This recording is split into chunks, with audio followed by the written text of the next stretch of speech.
तो स्वागत है दोस्तों आपका मेरे YouTube चैनल पे। और आज हम पढ़ने वाले हैं साइंस के अंतर्गत हमारा चैप्टर का नाम है ऊष्मा और ताप यानी हीट एंड टेम्परेचर। चलिए शुरुआत करते हैं। ऊष्मा एक प्रकार की ऊर्जा है। ऊष्मा एक प्रकार की ऊर्जा है जो अणुओं की गतिज ऊर्जा के कारण उत्पन्न होती है। ताप में अंतर के कारण ऊष्मा का प्रवाह होता है। ताप में अंतर के कारण ऊष्मा में प्रवाह होता है। ऊष्मा का SI मात्रक जूल जबकि ताप का SI मात्रक केल्विन होता है। ऊष्मा और ताप में अंतर, यहाँ देखिए, ऊष्मा के बढ़ने से ताप बढ़ता है। आपका ऊष्मा के बढ़ने से ताप बढ़ता है। पानी में बराबर स्तर होता है ऊष्मा और तापमान आपका। जैसे आपका ये आपका सन हो गया, ठीक है, टेम्परेचर हो गया आपका। तो तापमान मापने का स्केल आप यहाँ पर देख सकते हैं। तो सेल्सियस होता है डिग्री सेल्सियस आपका, निम्न बिंदु आपका 0 डिग्री सेल्सियस, उच्चतम बिंदु आपका 100 डिग्री सेल्सियस आपका। दूसरा आपका केल्विन 273 केल्विन आपका, और उच्चतम आपका 373 केल्विन आपका। फ़ारेनहाइट आपका 32 डिग्री फ़ारेनहाइट आपका निम्नतम, और 212 डिग्री फ़ारेनहाइट आपका उच्चतम होता है आपका मैक्सिमम, ठीक है। और रीयूमर आपका 0 डिग्री रीयूमर आपका निम्नतम, और 80 डिग्री रीयूमर आपका उच्चतम होता है आपका। रैकिन आपका तो 492 रैकिन आपका निम्नतम, और 672 रैकिन आपका उच्चतम होता है आपका, ठीक है।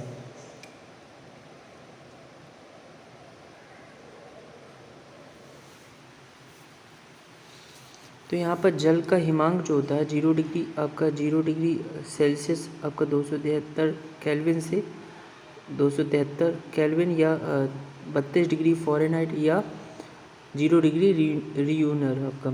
जल का क्वथनांक जो होता है आपका 100 डिग्री सेल्सियस आपका 373 डिग्री केल्विन 373 केल्विन आपका, 212 डिग्री फ़ारेनहाइट आपका, 80 डिग्री रीयूमर आपका, ठीक है।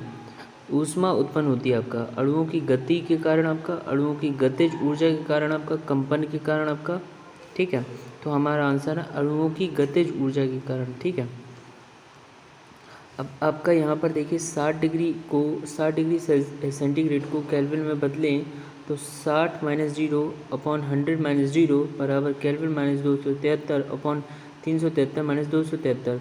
तो 60 बराबर आपका K - 273, K बराबर 273 प्लस 60 यानी 333 केल्विन आपका आएगा। यानी 60 डिग्री सेंटीग्रेड को आप केल्विन में जब कन्वर्ट करेंगे तो 333 आपका 333 केल्विन आपका आएगा, ठीक है। तो यहाँ पर आपका 60 डिग्री फ़ारेनहाइट को केल्विन में बदले आपका फ़ारेनहाइट डिग्री -32 अपॉन 212 डिग्री -32, तो kelvin K - 273 degree upon 373 degree -273 degree. तो इक्वल टू आपका सेकेंड प्रोसेस है आपका 60 - 32 डिग्री अपॉन 212 डिग्री -32 आपका। यहाँ पर केल्विन के लिख दिया आपका -273 डिग्री अपॉन 100 आपका। तो 28 आ गया ऊपर आपका, 28 डिग्री आपका, नीचे आपका 180 डिग्री आ गया आपका। K - 273 आपका डिग्री आपका अपॉन 100 डिग्री आपका। केल्विन आपका K - 273 डिग्री अपॉन 10 डिग्री, और यहाँ पर आपका अपॉन 10 डिग्री बराबर आपका 28 डिग्री अपॉन 18 आपका। तो केल्विन बराबर आपका फाइनल आंसर आएगा 288.5 केल्विन आपका। यहाँ पर नोट दिया गया है, देखते हैं लिखने ध्यान देने के लिए। 0 केल्विन या -273 डिग्री सेंटीग्रेड को परम शून्य तापमान कहते हैं। 0 केल्विन या -273 डिग्री सेंटीग्रेड को परम शून्य तापमान कहते हैं। 0 केल्विन या -273 डिग्री सेंटीग्रेड संसार का सबसे न्यूनतम तापमान है आपका। संसार का सबसे न्यूनतम तापमान है आपका, ठीक है। संसार का सबसे न्यूनतम तापमान है 0 केल्विन या -273 केल्विन सेंटीग्रेड पर गैस का आयतन शून्य हो जाएगा, अर्थात इस तापमान पर गैस ठोस का रूप ले लेती है आपका।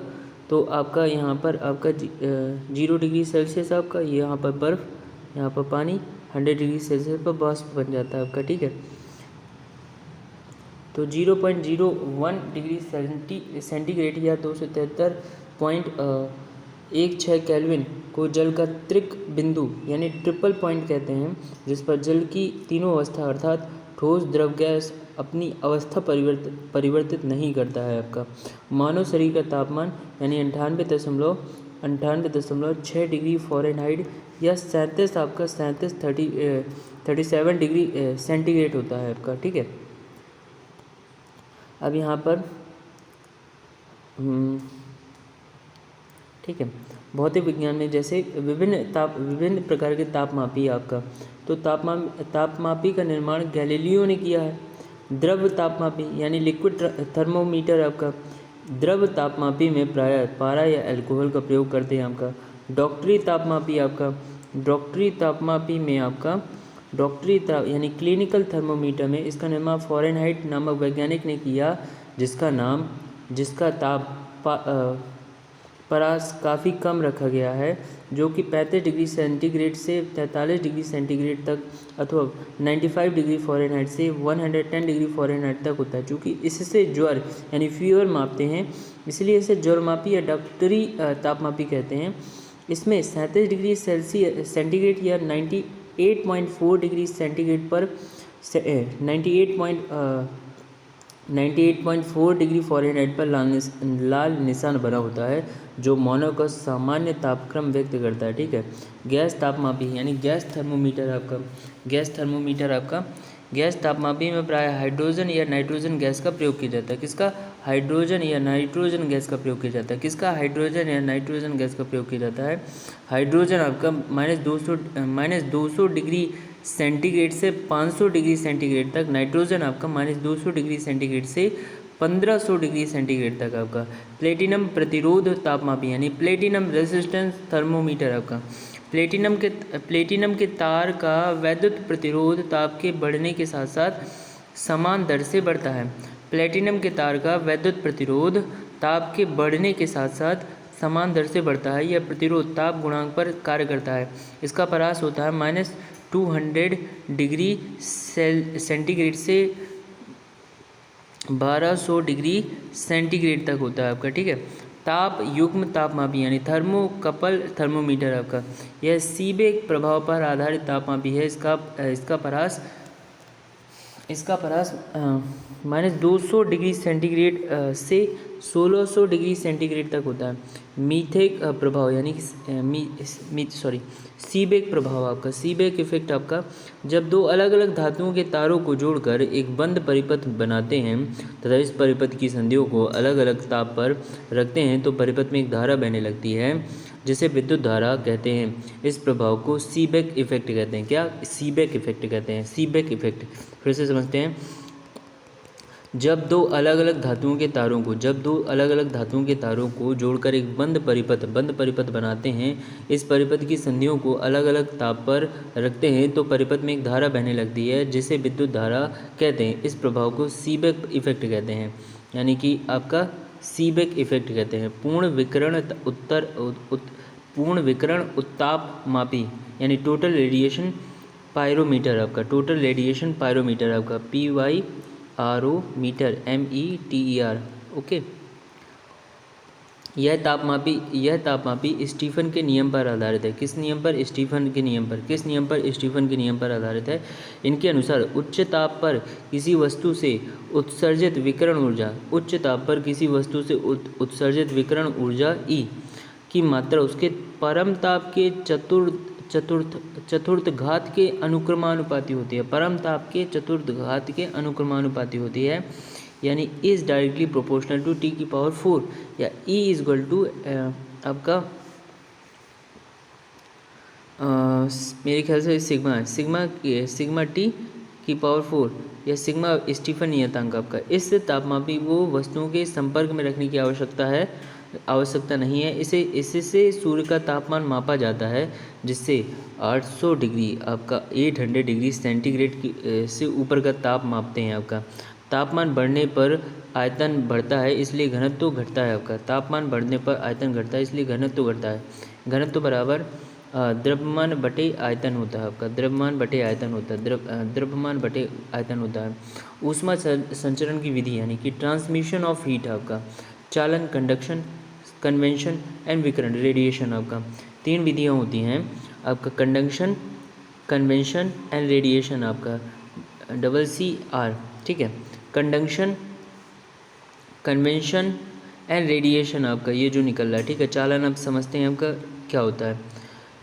यह ऊष्मा संचरण की वह विधि है जहाँ ऊष्मा का संचरण एक स्थान से दूसरे स्थान तक बिना अणुओं के गति की होती है। यह ऊष्मा संचरण की वह विधि है जहाँ ऊष्मा का संचरण एक स्थान से दूसरे स्थान तक बिना अणुओं की गति की होती है, ठीक है। ठोस में ऊष्मा का संचरण इसी विधि द्वारा होता है। यह ऊष्मा संचरण की सबसे धीमी गति है। लोहे की कुर्सी और लकड़ी की कुर्सी में तुलना करने पर लोहे की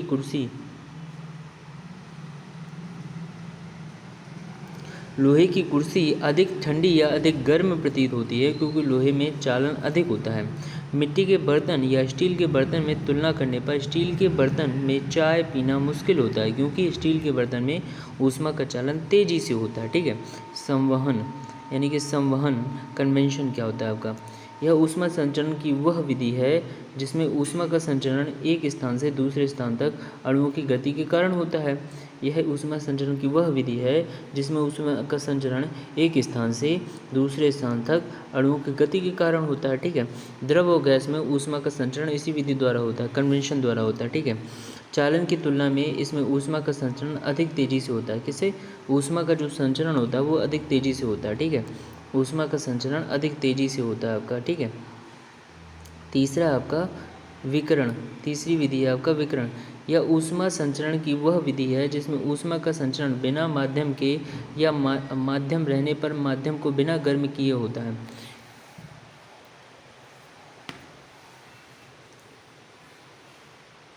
यह ऊष्मा संचरण की वह विधि है जिसमें ऊष्मा का संचरण बिना माध्यम के या माध्यम रहने पर माध्यम के बिना गर्म किए होता है आपका। ऊष्मा संचरण की सबसे तीव्र विधि विकिरण है। सूर्य की ऊष्मा पृथ्वी तक पहुंचती है विकिरण विधि द्वारा, जबकि वायुमंडल गर्म होता है संवहन विधि द्वारा। भट्टी की ऊष्मा मनुष्य तक पहुंचती है विकिरण विधि द्वारा, ठीक है। अब धातु की टेबल पर रखी चाय जल्दी ठंडी हो जाती है लकड़ी के टेबल की तुलना में, क्योंकि धातु के टेबल में चालन, संवहन, विकिरण, वाष्पीकरण होता है, जबकि लकड़ी की टेबल में केवल विकिरण, संवहन या वाष्पीकरण होता है, चालन नहीं होता, ठीक है। अब यहाँ पर देखिए धातु और ये लकड़ी, चालन नहीं होगा आपका, ठीक है। आपका वाष्पीकरण, संवहन, विकिरण आपका इसमें चालन होगा, ठीक है। सामान्य शरीर का तापमान 37 डिग्री सेंटीग्रेड होता है। ठंड के दिनों में कपड़ों का कार्य है शरीर की ऊष्मा को बाहर जाने से रोकना। टुंड्रा प्रदेशों में एस्किमो बर्फ की दोहरी दीवार बनाकर रहते हैं क्योंकि दोहरी दीवार के बीच की हवा ऊष्मा की कुचालक होती है, ठीक है। न्यूटन का शीतलन नियम आपका, न्यूटन्स लॉ ऑफ कूलिंग। इस नियम के अनुसार बहुत अधिक गर्म से थोड़ा ठंडा होने में जितना समय लगता है, थोड़ा ठंडा से पूरा ठंडा होने में उससे अधिक समय लगेगा। फिर से समझते हैं न्यूटन्स लॉ ऑफ कूलिंग क्या होता है आपका। इस नियम के अनुसार बहुत अधिक गर्म से थोड़ा ठंडा होने में जितना समय लगता है, थोड़ा ठंडा होने से पूरा ठंडा होने में उससे अधिक समय लगेगा। 60 degree Celsius to 50 degree Celsius 5 minute, 50 degree Celsius to 40 degree Celsius आपका 5 मिनट से अधिक लगेगा।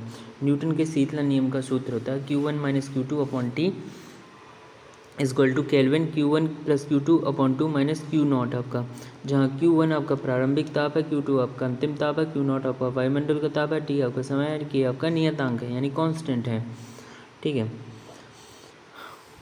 अब यहाँ पर देखिए 60 डिग्री सेंटीग्रेड से 50 डिग्री सेंटीग्रेड होने में अगर 5 मिनट लगता है तो 50 डिग्री सेंटीग्रेड से 40 डिग्री सेंटीग्रेड में होने में कितना समय लगेगा। वायुमंडल का ताप 25 डिग्री सेंटीग्रेड है आपका। Q1 आपका 60 डिग्री, Q2 आपका 50 डिग्री, T आपका 5, Q0 आपका 25। तो आपका इस फॉर्मूले में आपको रख देना है। फाइनल आंसर आपका T बराबर 7.5 मिनट लगेगा आपका, ठीक है। ऊष्मागतिकी का शून्यवां नियम यानी कि जीरोथ लॉ ऑफ थर्मोडायनेमिक्स, इस नियम के अनुसार अगर ए का ताप बी के ताप के बराबर हो और बी का ताप सी के ताप के बराबर हो तो ए और सी का ताप बराबर होगा, अर्थात ए का ताप बराबर बी का ताप, बी का ताप बराबर सी का ताप, तो ए का ताप बराबर सी का ताप। ठीक है। ऊष्मागतिकी का शून्यवां नियम तापमान को परिभाषित करता है। ऊष्मागतिकी का पहला नियम यानी फर्स्ट लॉ ऑफ थर्मोडायनेमिक्स, इस नियम के अनुसार किसी वस्तु को दी गई ऊष्मा यानी Q से वह वस्तु या वह मशीन दो कार्य करता है। पहला कार्य अपनी आंतरिक ऊर्जा डेल्टा U में वृद्धि तथा बाह्य कार्य W अर्थात Q बराबर डेल्टा U प्लस W। ऊष्मागतिकी का पहला नियम ऊर्जा संरक्षण के सिद्धांत पर आधारित है। ऊष्मागतिकी के पहले नियम से ऊष्मा को परिभाषित किया जा सकता है। ऊष्मागतिकी का दूसरा नियम यानी कि सेकेंड लॉ ऑफ थर्मोडायनेमिक्स आपका, इस नियम के अनुसार ऊष्मा का प्रवाह निम्न ताप से उच्च ताप में नहीं होता। अगर बाह्य बल अनुपस्थित हो तो ऊष्मा का प्रवाह हमेशा उच्च ताप से निम्न ताप में होता है आपका। ठीक है, इससे उच्च ताप से निम्न ताप में होता है। किसी भी मशीन की दक्षता 100% से कम होती है आपका ऊष्मागतिकी के दूसरे नियम के अनुसार आपका। ठीक है, एक बार फिर से समझने की कोशिश करते हैं। ऊष्मागतिकी का जो दूसरा नियम है, इस नियम के अनुसार ऊष्मा का प्रवाह निम्न ताप से यानी निम्न ताप से उच्च ताप में नहीं होता। अगर बाह्य बल अनुपस्थित हो तो ऊष्मा का प्रवाह हमेशा उच्च ताप से निम्न ताप में होता है। किसी भी मशीन की दक्षता 100% से कम होती है। ऊष्मागतिकी के दूसरे नियम के अनुसार आदर्श मशीन की दक्षता 100% होती है, लेकिन यह वास्तविक रूप से संभव नहीं है। वैश्विक तापमान यानी ग्लोबल वार्मिंग क्या होता है आपका? ठीक है, पृथ्वी का तापमान बहुत अधिक बढ़ना या धीरे धीरे बढ़ना ग्लोबल वार्मिंग कहलाता है। ग्लोबल वार्मिंग मुख्यतः CO2 गैस के कारण होती है। पृथ्वी पर सूर्य के द्वारा छोड़ी गई अवरक्त किरणों को यानी पृथ्वी पर सूर्य के द्वारा छोड़ी गई अवरक्त किरणों को CO2 आने तो देती है लेकिन जाने नहीं देती है आपका। CO2 गैस आने तो देती है लेकिन जाने नहीं देती। ठीक है, नहीं देती, जिसके कारण पृथ्वी का तापमान दिन प्रतिदिन बढ़ता जा रहा है। सूर्य से दो प्रकार की किरणें निकलती हैं, पहली तो अवरक्त किरणें, दूसरी आपका पराबैंगनी किरणें। पराबैंगनी किरणों को ओजोन परत द्वारा अवशोषित कर लिया जाता है।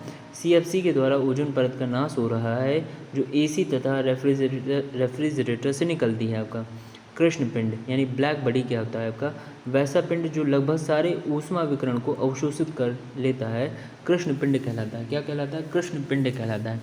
काजल लगभग 95% ऊष्मा विकिरण को अवशोषित करता है, इसलिए काजल सबसे अच्छा कृष्ण पिंड है आपका। काला आदमी सारे ऊष्मा विकिरण को अवशोषित कर लेता है, इसलिए उसे अधिक गर्मी लगती है। गोरा आदमी सारे ऊष्मा विकिरण को परावर्तित करता है, इसलिए उसे कम गर्मी लगती है। गर्मी के दिनों में सफ़ेद वस्त्र का उपयोग किया जाता है क्योंकि यह सारे ऊष्मा विकिरण को परिवर्तित कर देता है, जिसके कारण कम गर्मी लगती है आपका। ठीक है, ठंडी के दिनों में काले कपड़ों का उपयोग किया जाता है क्योंकि काला कपड़ा सारे ऊष्मा विकिरण को अवशोषित करता है और गर्मी प्रदान करता है। गर्मी के छाते ऊपर से सफ़ेद और नीचे काले रंग के बनाए जाते हैं। ऊपर से गर्मी के जो छाते होते हैं ऊपर से सफ़ेद यानी कि इस तरफ से आपका जो अपर बॉडी है वो वाइट एंड जो इनर लेयर है वो आपकी ब्लैक रहती है। ठीक है, किरचॉफ का नियम, किरचॉफ्स लॉ, इस नियम के अनुसार जो वस्तु ऊष्मा का जितना अच्छी अवशोषक होगी वह वस्तु उतनी ही अच्छी उत्सर्जक भी होगी। काली प्याली में रखी चाय अन्य प्यालियों की अपेक्षा जल्दी ठंडी होती है। एक काली और एक सफ़ेद गेंद को समान तापमान पर गर्म करके अगर अंधेरे कमरे में छोड़ दिया जाए तो काली गेंद अधिक चमकेगी। ऊष्मीय प्रसार यानी थर्मल एक्सपेंशन क्या होता है आपका? अधिकतर धातुएं गर्म करने के बाद फैलती हैं, जिससे प्रसार गुणांक द्वार कहते हैं। प्रसार गुणांक 3 प्रकार के होते हैं। पहला रेखीय प्रसार गुणांक अल्फा, जब किसी वस्तु को गर्म करते हैं तो उसकी लंबाई में अगर परिवर्तन होता है तो उसे रेखीय प्रसार गुणांक कहते हैं, यानी LF बराबर L1 + 1 + अल्फा थीटा। LP क्या है आपका? LF है ना, LF है अंतिम लंबाई आपका यानी फाइनल लेंथ। आई आपका इनिशियल लेंथ आपका, थीटा आपका ताप में वृद्धि आपका, अल्फा रेखीय प्रसार गुणांक, क्षेत्रीय प्रसार गुणांक जिसे बीटा बोलेंगे आपका क्षेत्रीय प्रसार गुणांक। अगर जब किसी वस्तु को गर्म करते हैं तो उसके क्षेत्रफल में अगर परिवर्तन होता है तो उसे क्षेत्रीय प्रसार गुणांक कहते हैं। क्या कहते हैं? क्षेत्रीय प्रसार गुणांक कहते हैं। ठीक है, ए एफ बराबर ए आई 1 + बीटा थीटा। ए एफ अंतिम क्षेत्रफल, थीटा आपका ताप में परिवर्तन,